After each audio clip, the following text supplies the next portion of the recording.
Well, from Fort Devens, after my induction center, they put us on a troop train, and they didn't tell us where we were going until we were well underway.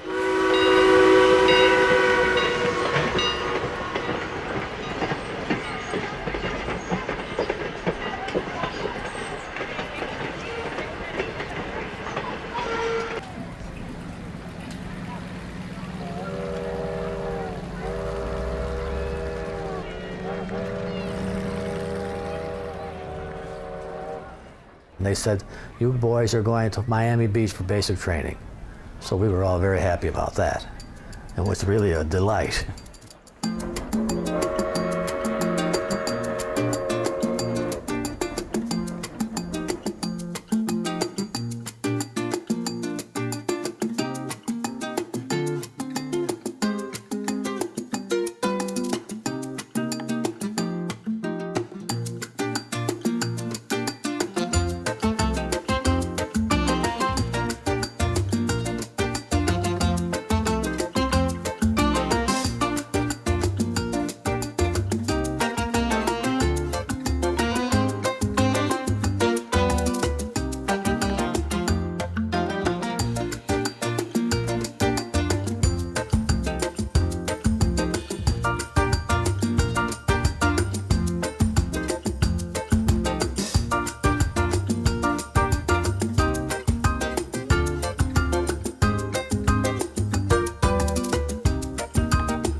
Allah stands for I sustain the weight.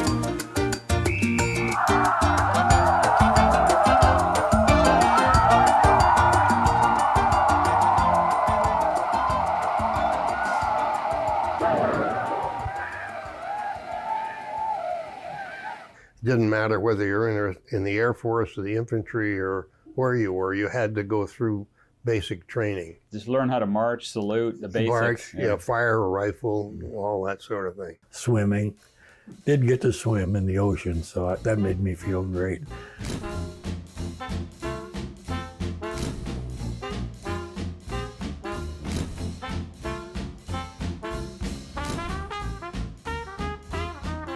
As a kid, had you traveled outside the area much? No. Gosh, no. I think I lived in northern Illinois, and I'd been up in Wisconsin a couple times.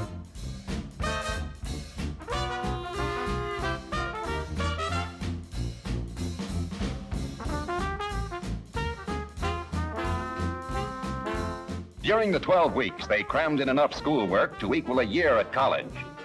In concentrated education, they studied chemical warfare, air and naval intelligence, administration, aircraft identification, mess management, supply, military law, and 27 more subjects. Once you got into the service, was it a little intimidating, to start getting into these other parts of the country? Oh, definitely.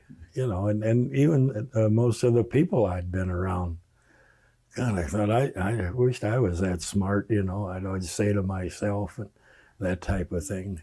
I went to Atlantic City, New Jersey for basic training as a soldier in the Army.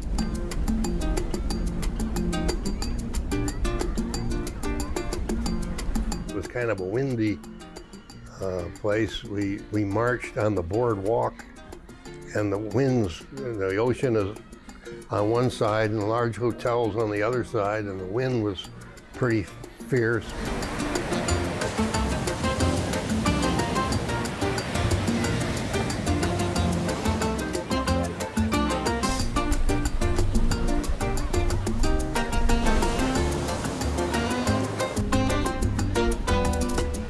We'd march up and down that boardwalk until you were blue in the face,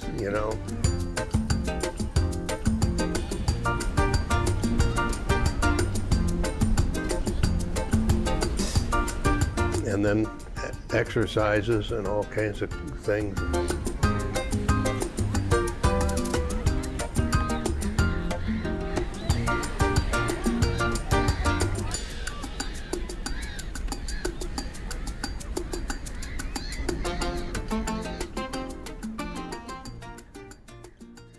Well, one day when we were down in Miami, they took us all and gave us a very, very strict, heavy physical, spinning around in chairs, looking at, checking your eyes, your ears, and everything.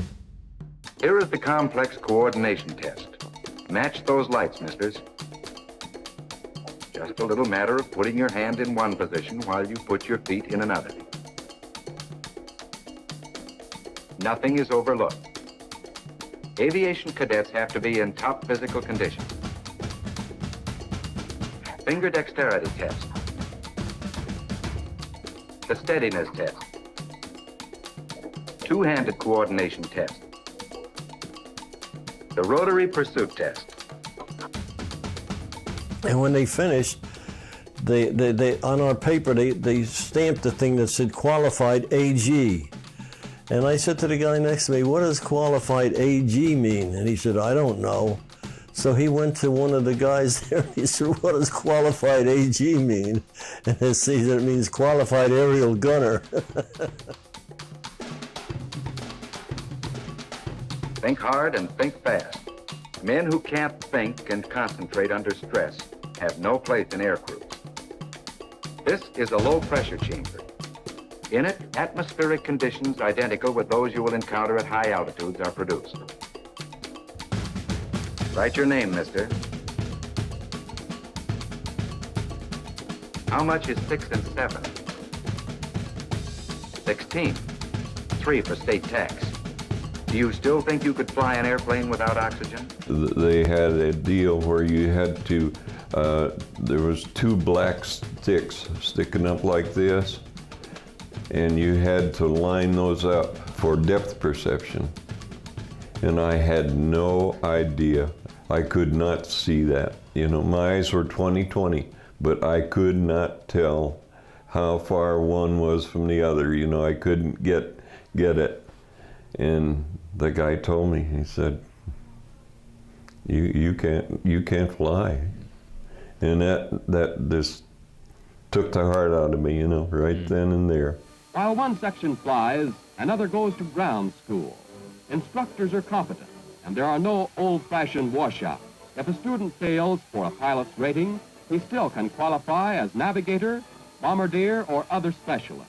We were programmed to go into a flight training school, but at that time they were looking for flight crews, so they washed out our entire flight and sent us off to radio schools, engineering schools, armament schools, gunnery schools, and so forth, to form these crews that they needed for the planes. They asked me if I would like to go to Montana and paint airplanes.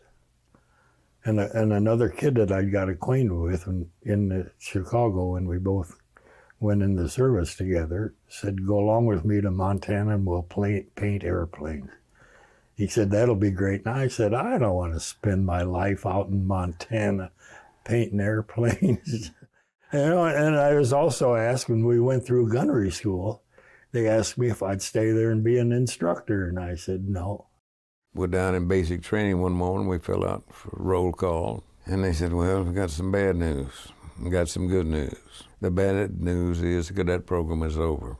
The Army Air Force has 5 pilots for every seat. The good news is you're going to gunnery school. Well, we didn't know how good of news that was, because the current Air Force saying in those days was a gunner today and a goner tomorrow.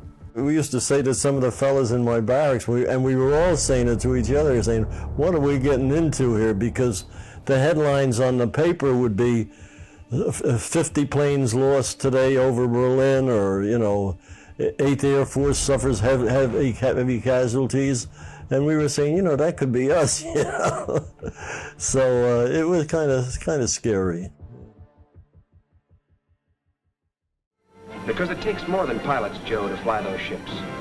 It takes men like you, and you, and you. Men who have been trained. Men who can look up into the sky and say, that's my plane. Yes, that's my plane. You. You're the men who keep them flying. Well, Joe, you think you'll be able to make up your mind now? And how, mister? How about you fellas?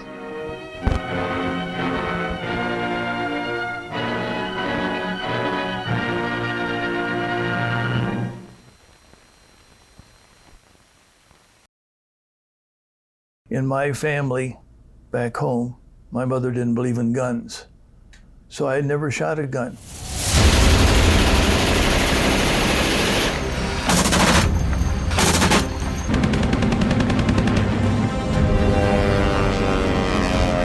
Your navigator may map your course. Your pilot may take you there. Your bombardier will destroy the objective. But it's up to you, the gunner, to smash the attacking enemy so that your bomber will come home safely.